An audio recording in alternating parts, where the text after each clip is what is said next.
एक महत्त्वाची बातमी, नागपुरात राडा घडवण्यासाठी आरोपींच्या 3 ठिकाणी बैठका झाल्याची आता माहिती समोर आली आहे। फहीम खानच्या नेतृत्वात जमाव एकत्र आल्यानंतर या बैठका झाल्याचं समोर आलंय। राडा कसा करायचा याची बैठकांमध्ये चर्चा झाल्याची सुद्धा माहिती आहे। दरम्यान राड्यातील एका एफआयआर मध्ये छावा चित्रपटाचा सुद्धा उल्लेख करण्यात आलाय।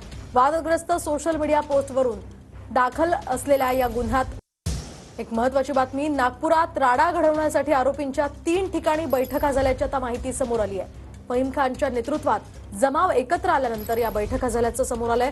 राडा कसा करायचा याची बैठकांमध्ये चर्चा झाल्याची सुद्धा माहिती आहे।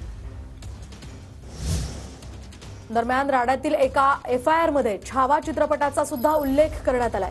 वादग्रस्त सोशल मीडिया पोस्टवरून दाखल असलेल्या या गुन्ह्यात एक महत्त्वाची बातमी, नागपुरात राडा घडवण्यासाठी आरोपींच्या 3 ठिकाणी बैठका झाल्याची आता माहिती समोर आली आहे।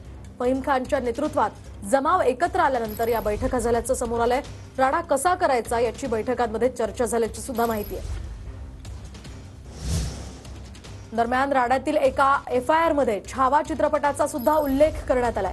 वादग्रस्त सोशल मीडिया पोस्टवरून दाखल असलेल्या या गुन्ह्यात एक महत्त्वाची बातमी, नागपुरात राडा घडवण्यासाठी आरोपींच्या 3 ठिकाणी बैठका झाल्याची आता माहिती समोर आली आहे। फहीम खानच्या नेतृत्वात जमाव एकत्र आल्यानंतर या बैठका झाल्याचं समोर आलंय। राडा कसा करायचा याची बैठकांमध्ये चर्चा झाल्याची सुद्धा माहिती आहे। दरम्यान राड्यातील एका एफआयआर मध्ये छावा चित्रपटाचा सुद्धा उल्लेख करण्यात आलाय।